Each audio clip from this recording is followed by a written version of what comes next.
Hola, bienvenidos al seminario Mentiras Virales, la gran pandemia de la era digital. Mi nombre es Alejandra Puente Franzen, soy profesional en periodismo con más de 15 años de experiencia trabajando en medios de comunicación como CNN en español, Caretas, América Noticias, RPP y TV Perú. También soy directora de la consultora en comunicación digital, MediaHack, organizadores en el 2019 de la primera Mediatón contra las noticias falsas en América Latina en colaboración con la Unión Europea y Coca-Cola. En los últimos años he sido testigo de cómo la desinformación poco a poco ha ido ganando espacio, pasando de los foros oscuros del Internet a las portadas de los diarios, de los panfletos a las tendencias en redes sociales, de los altavoces en las calles a los troles y cuentas robot manejados por intereses de diversa índole, y también cómo la desinformación ha pasado de ocultarse tras bromas o sátiras a ser parte del discurso convencional y de la opinión pública. Para mí esto corresponde a la mayor amenaza del siglo XXI para los ciudadanos, los medios de comunicación, los gobiernos y hasta la propia democracia. En este curso hablaremos de los siguientes temas. Definiremos primero qué son las noticias falsas, las enmarcaremos en un contexto global y hablaremos de qué las diferencia de la desinformación. Entenderemos también cómo funcionan los nuevos medios digitales en los que se enmarca la desinformación y responderemos desde un punto de vista cognitivo, psicológico y tecnológico, por qué las mentiras se contagian con tanta facilidad. Hablaremos también de cuáles son los peligros que presentan las noticias falsas para las personas, las instituciones y la democracia. Y detallaremos qué se encuentra a nuestro alcance hacer para luchar contra las noticias falsas. Finalmente, compartiremos con ustedes algunas claves para participar de la conversación en el mundo digital de una manera propositiva. Esperemos que este curso pueda ser de interés y de utilidad para ustedes.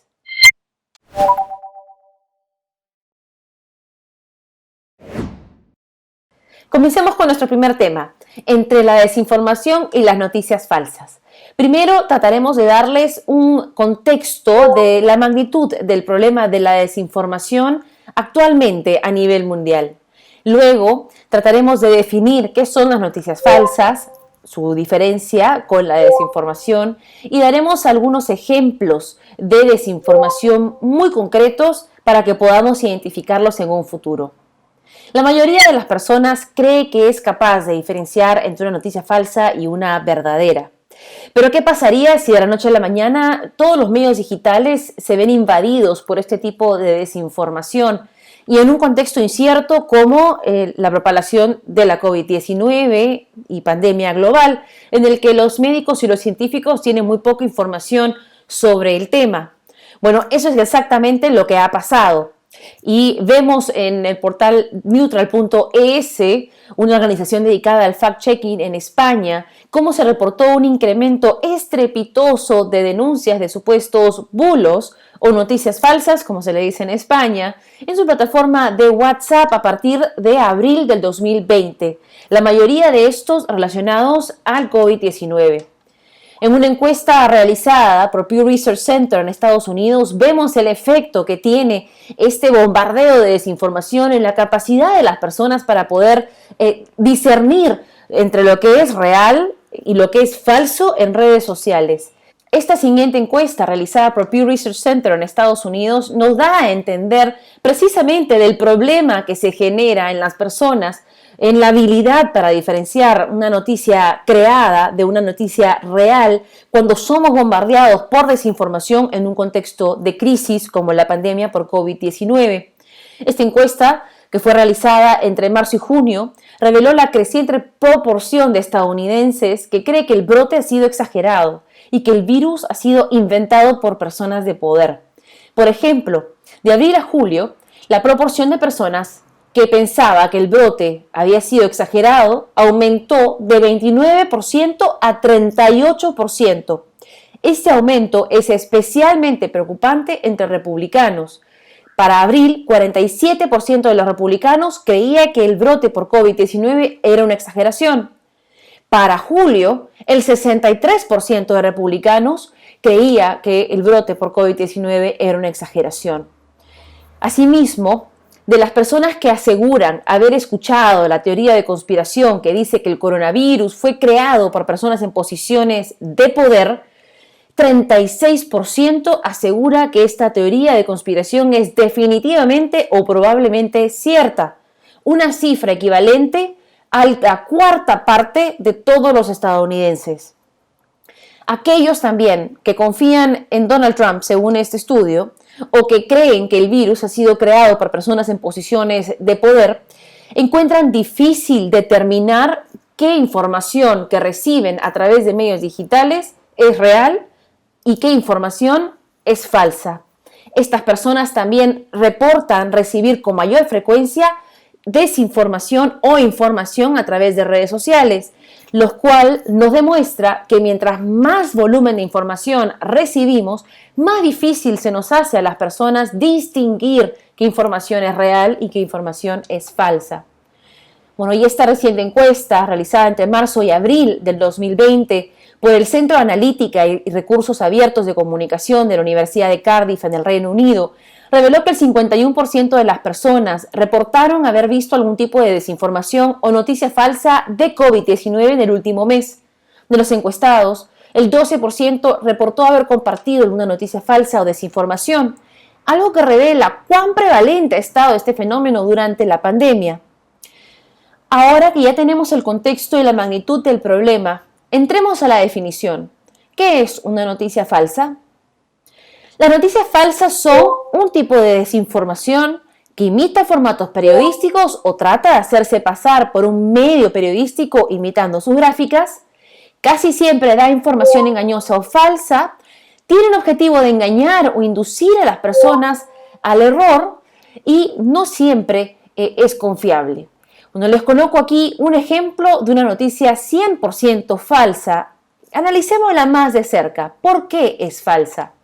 Bueno, en primer lugar, vemos que esta noticia, que tiene como protagonista el presidente de la República, Martín Vizcarra, emula una página de noticias. Parece, a primera vista, que la página es una página real. Pero luego empezamos a ver con más detalle y nos damos cuenta que el titular es muy vago y promete contenido fuera de serie, pero que no especifica. Luego nos damos cuenta que no se habla de este supuesto gran anuncio hasta el tercer párrafo de la noticia. La Bitcoin era es el gran destape que nos quieren comunicar. En cuarto lugar, la cita no tiene fuentes oficiales, no se atribuye a un lugar, a un momento específico o si siquiera se da una fecha de cuándo fue dada esta declaración. En quinto lugar, la imagen en la que figura el presidente de la República ha sido trucada, se le ha agregado un logo de un medio internacional y se le ha colocado un banner o cintillo falso. En sexto lugar, el cargo de Martín Vizcarra es inexacto. Se le define como un magnate que está dando este gran anuncio, pero en realidad su cargo más prominente y el más exacto es presidente de la República. Nadie lo conoce o lo reconoce por ser particularmente rico en América Latina. Séptimo, cuando hacemos clic en el nombre del autor, no te lleva a una biografía o una descripción de quién hizo este artículo, sino una página de Bitcoin. Y todos sabemos las denuncias que se han registrado en Internet últimamente por intentos de phishing y de robar información bancaria por personas precisamente difundiendo desinformación sobre el Bitcoin.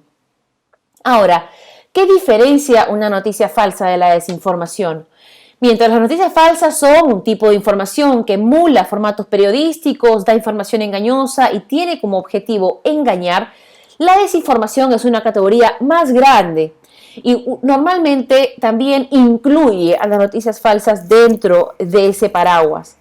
Una descripción o una definición más general es que son hechos o información manipulada que tienen el objetivo de inducir al error de manera intencional y de ocupar un espacio con ese punto de vista en la opinión pública. Este último punto es uno de los más peligrosos de la desinformación.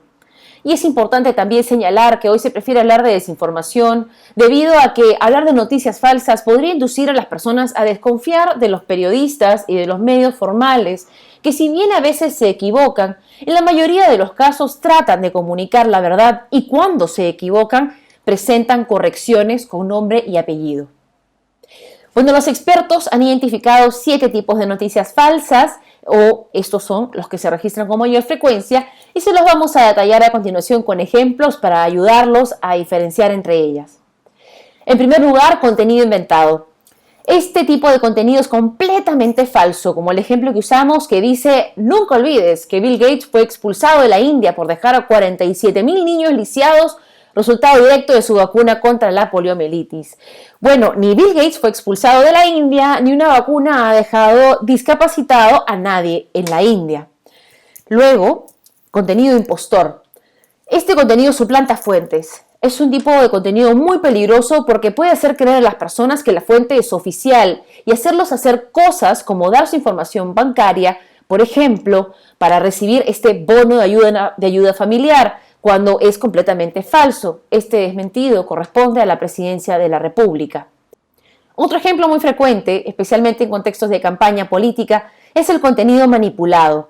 Este usa textos o imágenes reales y les manipula el sentido, como esta imagen que se hizo viral en la que el candidato demócrata a la presidencia de los Estados Unidos, Joe Biden, presuntamente se queda dormido en plena entrevista. Lo más grave de este hecho es que quien compartió la imagen trucada es nada menos que Dan Scavino, miembro de la Casa Blanca. Este contenido fue eliminado de Twitter y catalogado como manipulado. La intención de la imagen era dar a entender que el candidato Joe Biden es muy viejo para participar de las elecciones. Contexto falso. Este tipo de desinformación usa textos o imágenes reales sacadas de contexto. Por ejemplo, esta imagen fue difundida ampliamente en Ecuador para hablar de un desborde de muertes a causa del COVID-19. Sin embargo, la imagen no es actual. Esta foto fue tomada en el 2016, lo cual no quiere decir que Ecuador sí tuvo en su momento un grave problema con la enfermedad. Pero esta imagen es falsa. Bueno, y esta es un poquito más difícil de detectar. Aquí es donde se pone cada vez más peligroso. Es un tipo de desinformación por omisión de contenido. Esta da información incompleta para sesgar una opinión a favor o en contra de algo, alguien o alguna causa. En este caso, a favor de la causa por la vacuna rusa. En este tipo de casos es difícil de determinar porque la información proviene de un líder político como Vladimir Putin y se ha filtrado y ha llegado a medios oficiales. Vladimir Putin omitió o dio información sobre el avance de los estudios clínicos de su versión rusa de la vacuna para dar la impresión de que Rusia ya estaba adelantado y tenía una vacuna que podía ser disponible y vender en el mercado internacional.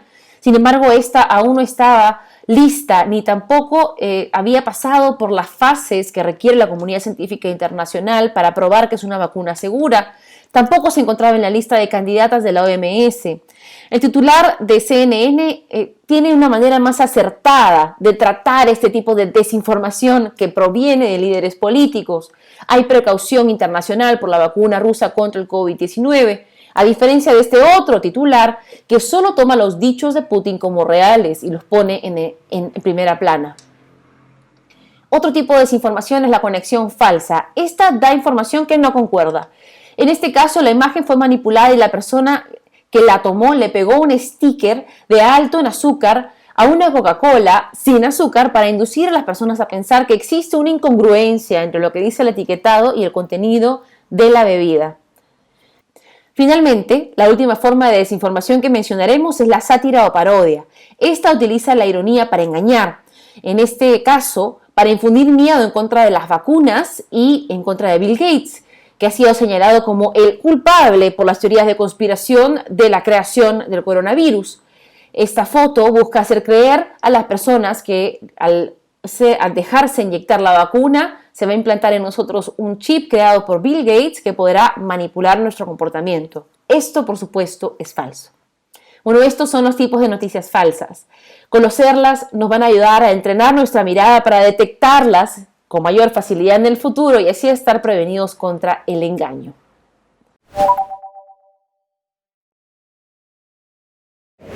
Vamos al siguiente tema. ¿Por qué la mentira es contagiosa?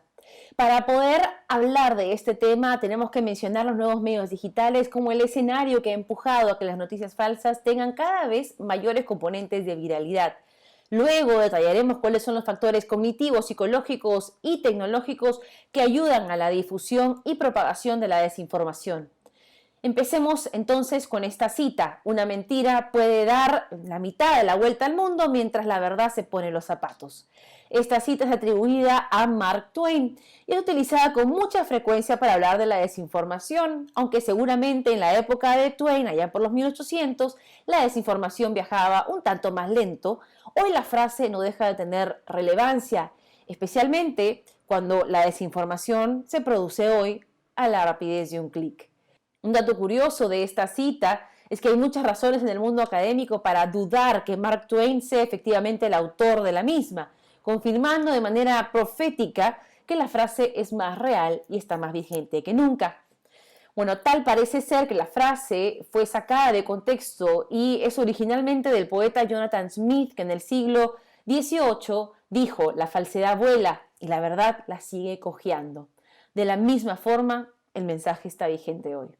¿Pero qué ha cambiado? ¿Por qué la desinformación tiene el mismo comportamiento que un virus y se comparte con tanta rapidez o más rapidez que la verdad? Empecemos revisando cómo han cambiado los nuevos medios de comunicación. Si fuimos al colegio o estudiamos comunicaciones, este diagrama seguramente lo conocemos. Se llama la teoría de la información, de los autores Claudia E. Shannon y Warren Weaver. Aquí vemos que el consumo de información es más o menos una línea recta entre los medios que recogen o transmiten la información, dígase periódicos, televisión y radio, y las personas que reciben la información, llamémoslos receptores. Con más o menos interferencia y situados en distintos contextos, este esquema es ordenado y fácil de entender. Este sistema es el sistema bajo el cual se han manejado los medios tradicionales, colocándolos en una posición de control o monopolio de la información. Estos medios obtenían la información de una fuente directa y dominaban los canales de acceso o producción de contenido. No todos podíamos ser periodistas o dueños de un medio de comunicación, por ejemplo. En cambio, en este nuevo esquema, los nuevos medios digitales se sitúan en lo que los expertos han denominado el mercado de la transparencia, que básicamente elimina la posición jerárquica de los medios tradicionales y da igual acceso a los medios de producción y canales de distribución de la información a cualquier ciudadano con una conexión a Internet y una computadora. Este diagrama de elaboración propia intenta explicar cómo funcionan los nuevos medios, empezando por el contexto en el que se sitúan, un contexto que ha sido descrito como de presente vívido. Todo se ve mucho más real. Sistémico en el sentido que la información que vemos está programada y es constante. Inmersivo debido a que los aparatos que la dominan captan nuestra atención y no nos dejan prestar atención a nada más mientras estamos conectados a ellos, por ejemplo nuestros celulares. Es constante porque el flujo de la información nunca se detiene. Multiformato y global de nichos. Global porque la información que se produce al otro lado del mundo puede llegar a nuestro país o localidad con mucha facilidad. Y de nichos porque ahora dos personas que viven lado a lado pueden recibir información completamente distinta, filtrada de acuerdo a los intereses de cada individuo. En este contexto digital, el emisor y el receptor han perdido protagonismo y todos nos hemos vuelto productores y receptores de información al mismo tiempo, mostrando, creando, expresando, conectando, reaccionando y escuchando, todo al mismo tiempo. Bueno, y en el centro de este modelo, que he denominado el modelo de la conversación constante, se encuentra la experiencia de cada individuo. Ya no una experiencia colectiva necesariamente, ya que yo podría ser una persona que sigue las elecciones con mucha cercanía y no enterarme de lo que ocurre, por ejemplo, en un distrito como Loreto, o al revés, una persona en Loreto podría no enterarse de lo que ocurre en las elecciones de Estados Unidos. La experiencia de cada persona en el mundo a través de estos medios es única y seguramente irrepetible, porque así están diseñadas en estos aparatos tecnológicos que utilizamos. Finalmente, el disparador de todas estas acciones y lo que nos conecta con esa experiencia son las emociones que desatan en nosotros la información que vemos, compartimos y consumimos. Estas emociones son las que nos impulsan a actuar como consumidores o productores dentro del sistema. Y este modelo es el que ha hecho que un medio como Twitter llegue en 7 meses y medio a 50 millones de usuarios, cuando en años anteriores la radio tardó 38 años a llegar a ese mismo número de personas, la televisión tardó 13.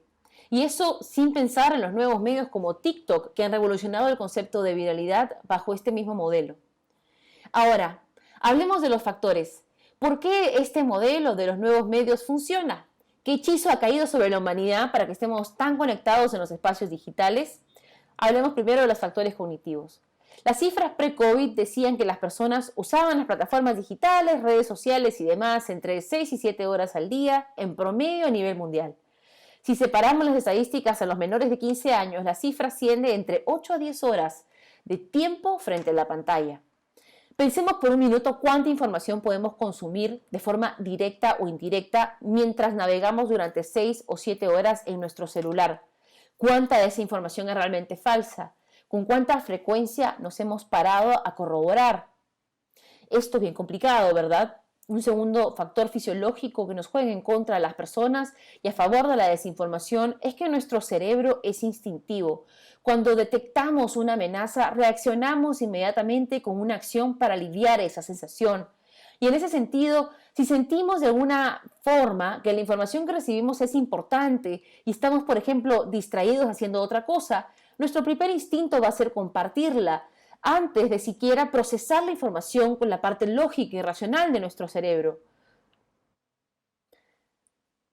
Entrando a los factores psicológicos, existe un síndrome denominado falsa certeza que explica por qué las personas se sienten seguras sobre ciertas experiencias en sus vidas y sobre cierta información cuando en el fondo esta no es verdad o está al margen de los hechos. Un estudio realizado en España en el 2019, por ejemplo, reveló que el 60% de las personas aseguraron sentirse seguras de poder identificar noticias falsas, mientras, cuando se les puso a prueba, menos del 14% de las personas pudieron diferenciar información verdadera. Esta falsa sensación de seguridad es muy común, incluso entre expertos, científicos y periodistas, debido a que al creerse expertos se les hace más difícil admitir cuando se han equivocado. Otro factor psicológico es la sensación de privacidad que sentimos cuando estamos en nuestras redes sociales. Creemos que nuestros seguidores y los miembros de nuestra red son partes de nuestro círculo social y revelamos más información sobre nosotros mismos de lo que deberíamos, dándoles una entrada a personas que están produciendo desinformación a nuestros pensamientos, miedos, opiniones, nuestra inclinación política y religiosa y hasta nuestras coordenadas geográficas. Como hemos visto en el modelo de la conversación constante, si las redes sociales y la desinformación fueran un vehículo, la gasolina de ese vehículo serían las emociones, especialmente las emociones intensas. Este estudio señala que la sensación del enojo y la ira incrementan la susceptibilidad de las personas para creer en la desinformación o la información falsa. Un hallazgo que explicaría por qué hay tanto odio, ira y polarización en las redes sociales. Esto debería darnos una pista. Si algo busca irritarnos o molestarnos, lo más probable es que sea falso. Bueno, y el tercer y último factor del que se alimenta la desinformación para hacerse viral es sin duda el tecnológico. El primer aspecto tecnológico que mencionaremos es la Big Data, o las bases de datos sistematizadas. Todo lo que producimos o hacemos en el mundo digital genera datos. Estos datos, cuando alguien se propone ordenarlos, pueden ser muy importantes para difundir desinformación. Toda esa información que revelamos en nuestras redes sociales o que le damos a una aplicación para poder jugar un juego en ella puede ser usada para clasificarnos, segmentarnos y llegar a nosotros por un medio u otro. Para eso hacen algo que se llama minería de datos. Se llama así porque los interesados literalmente bucean el Internet como un minero buscando oro. El oro para ellos son los datos relevantes que les pueden ayudar a determinar si, por ejemplo, una persona simpatiza con un partido político u otro.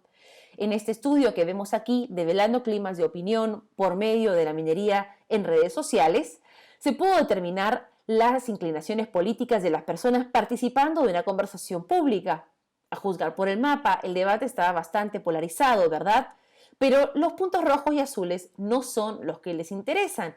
Esos son los puntos que ya tienen una posición tomada, sino en verdad aquellos que aún no se han decidido, los verdes. A ellos irá apuntado los mensajes de desinformación para intentar convencerlos en uno u otro sentido.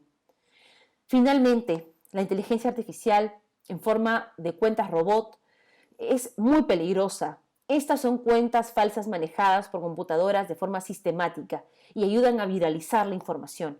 Usualmente utilizan perfiles con imágenes generadas por computadora de personas que no existen y comparten información con la intención de hacer la tendencia y colocarla en el centro de la opinión pública.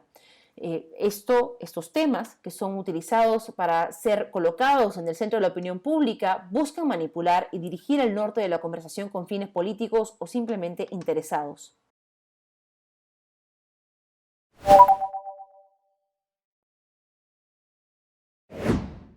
Ahora hablaremos de los peligros de la desinformación. ¿Por qué esta a veces genera caos social y colectivo? Genera problemas de salud pública, ha desatado una crisis de credibilidad y es una amenaza para la democracia. Empecemos con el problema de caos social y colectivo que genera. Para esto queremos presentarle dos casos. El primero se registró en Colombia en el 2018. 4 personas fueron puestas en una imagen bajo el rótulo de Se Buscan y el logo de la Policía Metropolitana de Bogotá. La imagen se viralizó rápidamente a través de redes sociales. Lo mismo ocurrió con esta otra publicación que decía que existía un grupo de venezolanos secuestrando a personas en Barranco, en Lima, Perú. Esta información se viralizó rápidamente y llegó no solamente a redes sociales, sino a medios de comunicación bastante respetables. Al final se corroboró que ambas noticias eran falsas, pero en el caso de Colombia, una persona resultó muerta y 3 de ellas heridas en linchamientos cuando los ciudadanos los identificaron caminando por la calle.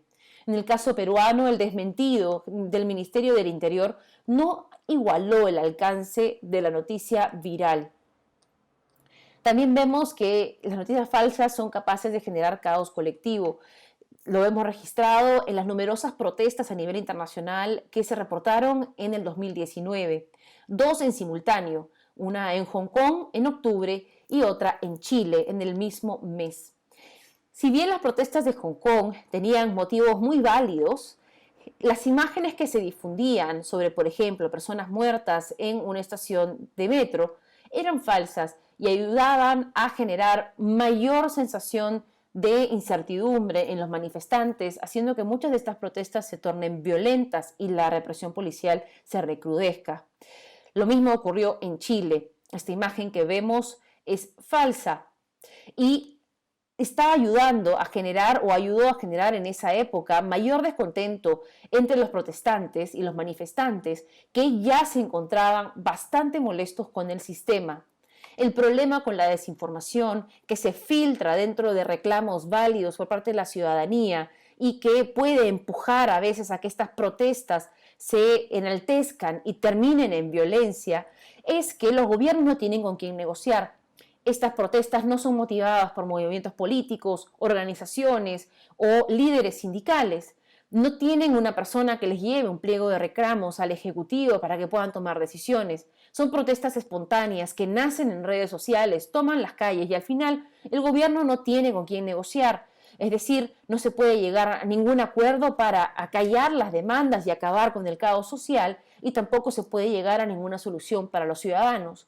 Todos pierden y lo único que queda luego es el caos colectivo. Bueno, hablemos de por qué este es un problema de salud pública. Durante la pandemia por COVID-19 se ha demostrado más que nunca que la desinformación es un grave problema afectando la ciencia. Ya no estamos hablando solamente de movimientos antivacuna, estamos hablando de personas que han fallecido luego de utilizar medicinas que estaban contraindicadas por las distintas organizaciones internacionales. En esta noticia vemos cómo la FDA alertó contra el uso de insumos promovidos por el presidente de la República, Donald Trump, luego de que se haya reportado envenenamientos y muertes tras el uso de estos medicamentos contraindicados y sin la supervisión de un médico. También vemos en esta siguiente noticia que los rumores y las noticias falsas han causado cientos de muertes en el mundo. La infodemia exacerbó el impacto de la COVID-19 a través de la difusión de rumores, teorías de conspiración y noticias falsas y versiones sobre supuestos remedios como beber lejía o comer estiércol han costado vidas, dice esta noticia. También se ha generado un problema de salud pública. La desinformación y estas teorías de conspiración que dicen que el virus no existe o que fue creado por personas de poder ha generado que un montón de personas salgan a las calles a protestar. Por ejemplo, esa imagen que vemos es de España, donde se dice no a la vacuna y no al uso de mascarillas. Esta otra que vemos es de Austria, donde también las personas han salido a protestar a favor de sus supuestos derechos y libertades personales y en contra de este virus inventado. Lo mismo ocurrió en Argentina, Qué coincidencia, todas las protestas se dieron alrededor de las mismas fechas. No ayuda definitivamente a esta situación que tengamos líderes políticos que están utilizando estas circunstancias para decirle a las personas que lo que tenemos al frente no es un problema. Tenemos, por ejemplo, a Boris Johnson, quien aseguró al inicio de esta pandemia que había que continuar con los negocios como siempre y que no se debía cambiar el comportamiento de las personas. Jair Bolsonaro dijo en su momento que el virus era una gripecita. Ese tuit también fue eliminado de las redes sociales. Y Donald Trump también adujo al inicio de esta pandemia que el virus seguiría como un milagro. No sé si será coincidencia o no, pero estos tres mandatarios se han contagiado de COVID-19 y antes de ese contagio insistían permanentemente en no utilizar mascarillas o mantener la distancia social. Otro problema que desata la desinformación es la crisis de credibilidad en los medios de comunicación, por ejemplo. Esta noticia fue difundida por The Washington Post de una supuesta redada del FBI. Esta redada había sido orquestada por activistas de derecha con el objetivo de engañar a los medios de comunicación. El medio terminó difundiendo la información al no corroborar fehacientemente o cruzar fuentes. Luego tuvo que publicar este desmentido, aumentando la sensación de que los medios de comunicación también son parte del problema. Lo mismo ha ocurrido en Perú. Recientemente, durante la pandemia, Perú 21 publicó esta portada en la que se trataba de implicar que el metropolitano no estaba cumpliendo con las medidas sanitarias de distanciamiento social y esto tuvo que ser rectificado porque la foto que fue utilizada era del Transmilenio de Bogotá. No era una foto actual y tampoco correspondía al Perú. Valió una corrección del editor central de diseño de Perú 21, Luis Hidalgo, que se tuvo que disculpar con los lectores y con las autoridades de la ciudad por esta imagen equivocada que fue publicada en la portada del 23 de mayo. Bueno, también tenemos una crisis de credibilidad que se evidencia en que las personas ya no le creen a los medios de comunicación tradicionales, pero sí a la desinformación que les llega a través de los celulares. Todos podemos recordar el caso de la niña vidente de abril del 2020.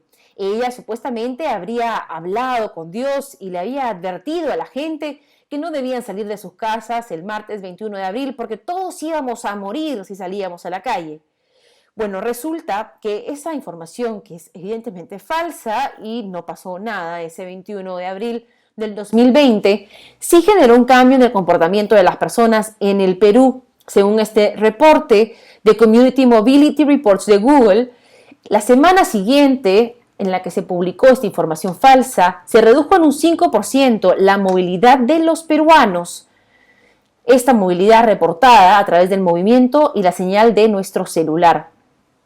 Bueno, y un último punto que hace de la desinformación un grave problema es su uso para generar injerencia geopolítica en elecciones. Por ejemplo, la que ha sido demostrada que ha intentado tener o que tuvo Rusia en las elecciones del 2016 de Donald Trump. Las investigaciones han revelado que efectivamente el Kremlin sí tuvo injerencia en esas elecciones y utilizó de una forma poco transparente las redes sociales para dirigir mensajes de desinformación a sus opositores políticos. Y esta situación se está repitiendo en la elección actual en Estados Unidos. El FBI ha advertido el ritmo constante de desinformación que se registra en redes sociales tratando de interferir en las elecciones estadounidenses. Este personaje, el jefe del FBI, Chris Wray, advirtió que la oficina ha visto esfuerzos muy activos por parte de los rusos y que los esfuerzos están destinados principalmente a denigrar a Joe Biden. Bueno, ¿y por qué es este un problema tan grande y por qué no podemos detenerlo? Porque la propaganda digital no tiene fiscalización. Como están las cosas actualmente y las políticas de privacidad de Facebook, cualquier persona que paga por un anuncio podría dirigir un mensaje falso, especialmente si es un político, a cualquier persona que se encuentre dentro de su red. Esta información podría llegar a ellos disfrazada de publicidad. Y Mark Zuckerberg dijo ante el Congreso que no se podía hacer fact-checking o no podía extender su política de fact-checking a los candidatos políticos. Esta propaganda digital sin fiscalización es sumamente grave porque las empresas tecnológicas actualmente tienen los contactos de miles de millones de personas en el mundo y si cualquier político puede utilizar esa información o esa red para llegar a cualquier persona pagando un anuncio que no cuesta muy caro para darle mentiras y manipular la opinión, estamos en un grave problema. Porque esa información no solamente pasa debajo del radar y es muy difícil de percibir por parte de las autoridades, sino que la persona al otro lado no es consciente de cómo se están usando sus datos para desinformarle y manipularle. La desinformación es ya una modalidad de campaña y hecho que surjan personajes como Andrés Sepúlveda, un hacker electoral, que asegura que desde el 2019 ha realizado actividades de espionaje y de alteración de campañas electorales en Panamá, Nicaragua, Colombia, Venezuela y México, entre otros países. Pero él no está solo y se calcula que todas las campañas electorales desde el 2016 a la fecha en América Latina han utilizado estas estrategias. También tenemos tecnología de alquiler que es utilizada para manipular campañas y para posicionar temas dentro de las tendencias de redes sociales. Hablábamos de los cuentas robots con imágenes generadas por computadora. ¿Cómo funciona esto? Tenemos un perfil falso que tiene muy pocos seguidores, pero que sigue a mucha gente. Esa es una de las principales características.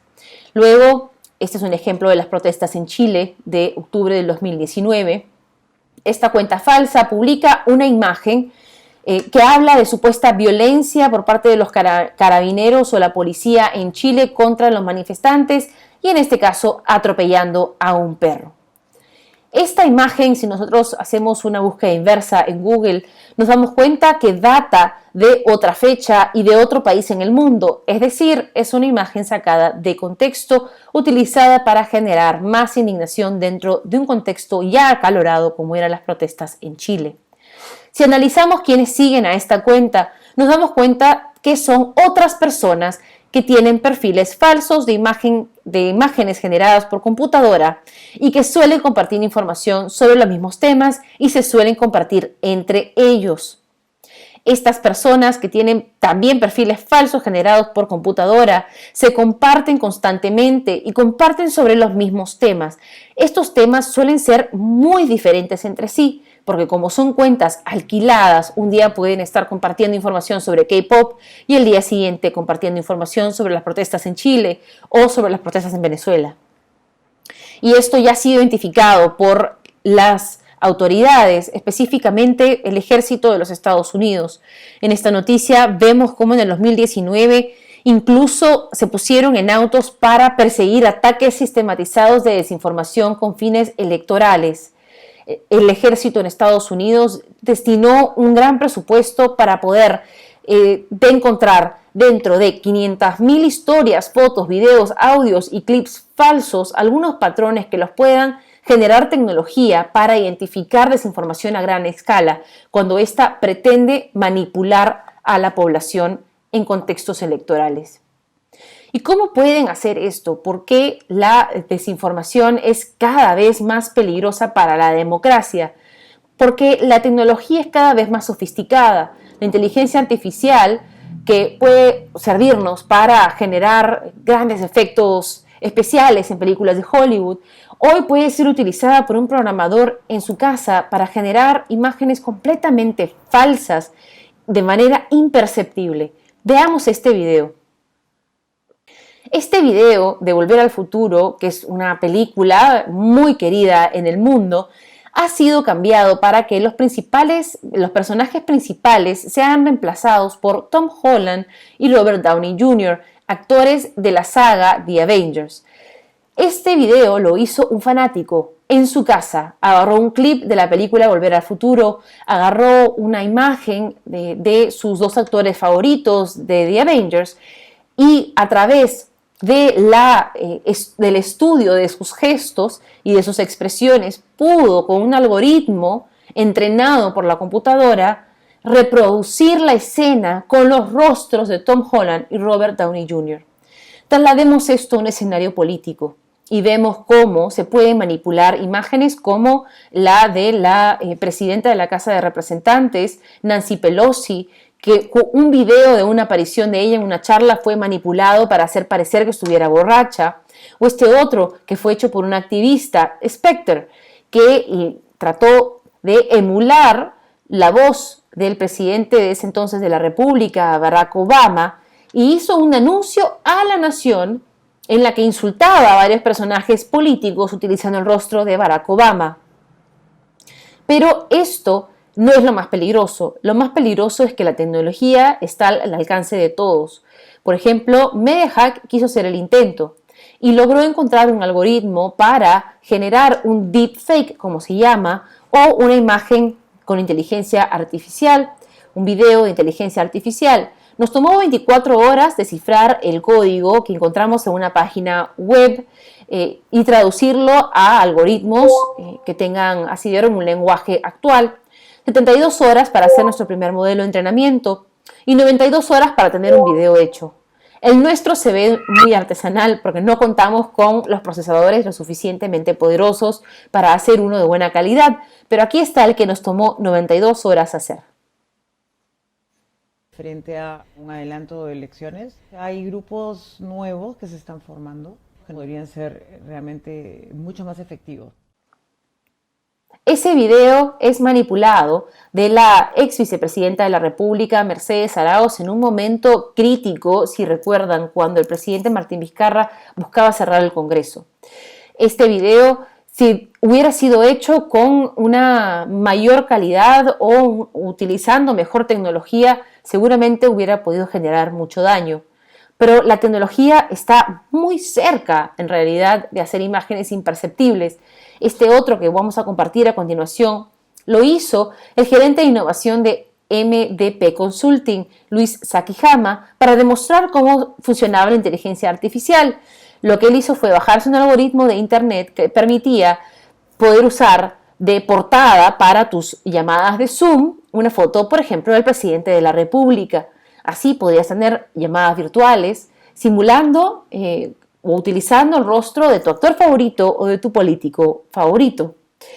Esto tiene graves peligros en contextos electorales, porque ya hemos visto que sistemáticamente esto ha sido utilizado por personajes para llegar al poder. Fue utilizado en la campaña de Donald Trump en el 2016, fue utilizado por Jair Bolsonaro en el 2018, fue utilizado por la campaña del Brexit, que luego impulsó Boris Johnson a ser primer ministro del Reino Unido. Y esto nos lleva a pensar qué podría pasar en una futura elección en el Perú en el 2021.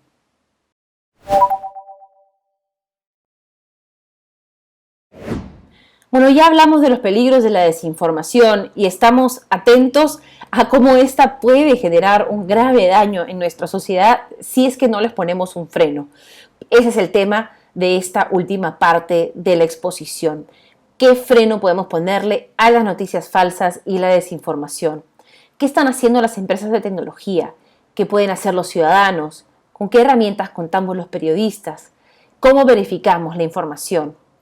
Empecemos por lo que están haciendo las empresas de tecnología.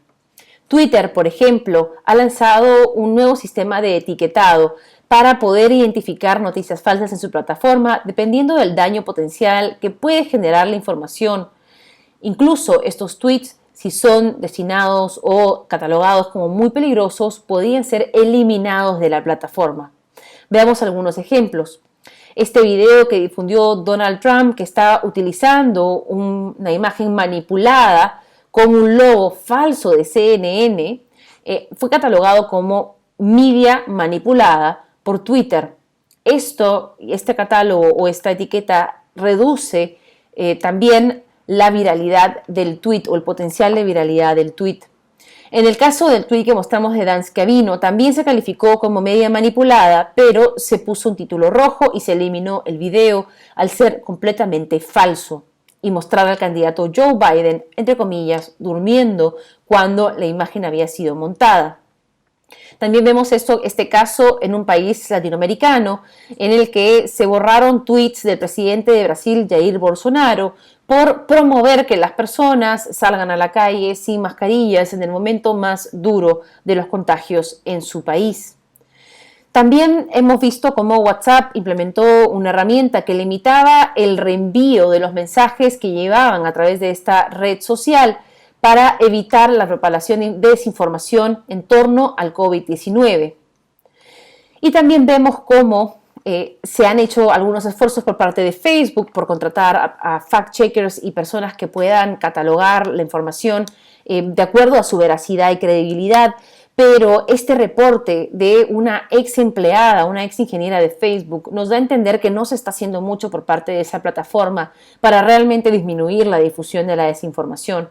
Ella dijo literal, tengo sangre en las manos, porque la ex ingeniera denunció que le llevó a los directivos de Facebook reportes de campañas completas de desinformación en distintos países y los directivos de Facebook no hicieron nada con esa información. Es más, la despidieron por estar dedicándole tiempo y trabajo a aspectos que no formaban parte de las prioridades de la empresa. Bueno, ¿y qué hay de los ciudadanos? ¿Qué podemos hacer nosotros? Se ha desarrollado una campaña que podría ser fácilmente imitable en nuestros países, se llama Stop Hate for Profit, porque se está criticando desde grupos activistas que las campañas, las herramientas como Facebook no están haciendo nada para evitar que se difunda información de odio destinada a aumentar la discriminación. Esta campaña busca que las empresas y organizaciones dejen de poner pauta o pagar anuncios en Facebook para afectar económicamente a la empresa y obligarla a tomar medidas contra la desinformación que se difunde en su plataforma. Algunos actores se han unido a esta campaña, como Leonardo DiCaprio, Kim Kardashian, para darle fuerza y hacerla noticia. Y también hay algunas empresas que se han unido, está Starbucks, está Coca-Cola, está Patagonia y Ben & Jerry's, entre ellas, que son empresas bastante grandes que quieren demostrar su compromiso con la ciudadanía, quitando sus anuncios de Facebook, que implica entonces dejar de usar WhatsApp como herramienta de negocio, Instagram y Facebook. Bueno, ¿y qué herramientas tenemos los periodistas? Primero, podemos utilizar esta alternativa de buscador de Google que se llama Fact Check Explorer. Aquí se busca solamente información o noticias verificadas y se le cataloga de acuerdo a su veracidad. Por ejemplo, yo hice una simple búsqueda sobre COVID-19 y apareció una noticia sobre el presidente de Colombia que había sido verificada por Colombia Check y catalogada como cuestionable. También apareció esta otra noticia que fue catalogada como completamente falsa y esta tercera noticia que fue catalogada como verdad. También tenemos esta otra herramienta de Google, búsqueda de imágenes. Al apretar la camarita podemos elegir hacer una búsqueda inversa, es decir, o subiendo el archivo de la imagen o colocando el URL de la imagen, la dirección digital, y así nos va a dar un indicio de todas las publicaciones que han utilizado esa misma imagen antes y que están disponibles en la web. Otras herramientas que podemos usar son las extensiones de Google Chrome. Por ejemplo, esta herramienta se llama Newscracker y lo que hace es instalar una extensión y al ir a una página cualquiera de verificación de noticias y apretar en el icono, podemos ver el porcentaje de credibilidad que le podemos dar a la noticia. Cuando leas una noticia en una página, puedes hacer clic en Newscracker para recibir un rating de veracidad del 1 al 10 y ver qué tan confiable es esa página. También está esta otra extensión llamada Factoid. Verifica la certeza de la página web basada en una comparación con otras fuentes de la misma web y te dice cuánta información que está aquí se repite en otros espacios y cuánta es falsa. También podemos descargar esta otra herramienta que se llama Fake News Detector, que a la falta de actividad o de iniciativa de Facebook para catalogar información como falsa, te ayuda a poner títulos. Es una extensión que marque las noticias falsas en las páginas que estás mirando, rojo para noticias falsas, naranja para clickbait o probablemente falso, y así por lo menos te mantiene alerta. Bueno, la verificación de información nunca ha sido tan importante como en la actualidad. Y algunas iniciativas de fact-checking que podemos destacar son The Truth Project, que trata de ayudar a las personas a evaluar la integridad de las noticias en todo el mundo. Los medios de comunicación que se junten o se alíen con The Truth Project tienen que cumplir ciertos estándares. Aquí les vamos a dar los 8 indicadores de confianza que recomiendan. Primero, tener mejores prácticas. Hay que decir quién financia el sitio y cuál es su misión. Esto debe estar claro. También fomenta la pericia periodística. ¿Quién es el autor? Hay que dar detalles del periodista, su historia de trabajo y su número de contacto. El tipo de trabajo. Cuando vemos una información tenemos que saber qué es esto, ver etiquetas que distingan opinión de análisis o de una noticia de actualidad. Citas y referencias. Está dándonos fuentes. El sitio tiene que decir dónde obtuvo la información y si esta es original. Los métodos. Hay que también saber cómo se llegó a esa información. No basta con dar el resultado final. El periodista fue a la zona, fue a la escena, habló con las personas, interactuó con la comunidad. Toda esa información valiosa. La información es de origen local. ¿Por qué fue una prioridad detectar esta noticia? ¿Y cómo fue el proceso? Buscar voces diversas. Se incorporó diversas perspectivas. Esta nota refuerza estereotipos. Y también, finalmente, la retroalimentación. Involucrar a instituciones que garanticen la precisión de los datos. Estos 8 puntos son básicos y parecerían que debían ser práctica común, pero muchos medios de comunicación los han dejado de lado con la digitalización y es momento de retomarlos. Bueno, y ya para terminar, yo quería pedirles a todos que se vacunen contra la mentira. Al estar nosotros vacunados contra la mentira, vamos a poder ser de mucha más utilidad a nuestras comunidades, a las personas a las que informamos y como ciudadanos. Cuando vemos una información, esta información desata emociones fuertes, esta información me sorprende, da información incompleta, confirma prejuicios, atribuye fuentes, es una fuente confiable. Son 6 de las preguntas que nos tenemos que hacer para determinar si una información es verdadera o falsa. Si desata informaciones fuertes, si te sorprende de sobremanera, si da información incompleta, si confirma prejuicios, si no atribuye fuentes y no es una fuente confiable, entonces estamos viendo desinformación. Hay que participar de la conversación. Esto también es muy importante. Hay muchas personas que en vista de la polarización que se está generando en redes sociales han decidido no participar de la conversación y no aportar con su perspectiva valiosa y única. Para aportar, yo les pido que escriban y realmente participen con su trabajo a través de los medios digitales, pero cumpliendo estos 5 principios de credibilidad.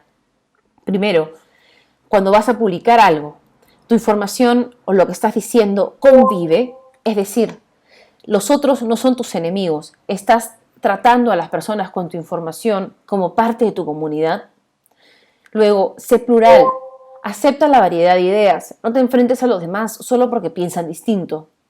Sé tolerante, promueve las diferencias son buenas porque enriquecen nuestros puntos de vista. Evita la polarización. Usa un lenguaje que no ataque a los demás y que mantenga las reglas básicas de respeto. Y finalmente, sé positivo. Comunica aquello que nos une y no solamente enfócate en lo que los divide. Bien, espero que les haya gustado esta clase, este seminario. Hemos hablado desde el primer momento sobre la desinformación, hemos definido las noticias falsas, hemos hablado de por qué la mentira es contagiosa, cuáles son los peligros de la desinformación y hemos tratado de compartir algunas herramientas para ponerle un freno a las noticias falsas. Espero realmente que esto sea de utilidad y que nos quede claro que está en manos de todos poder hacer algo al respecto.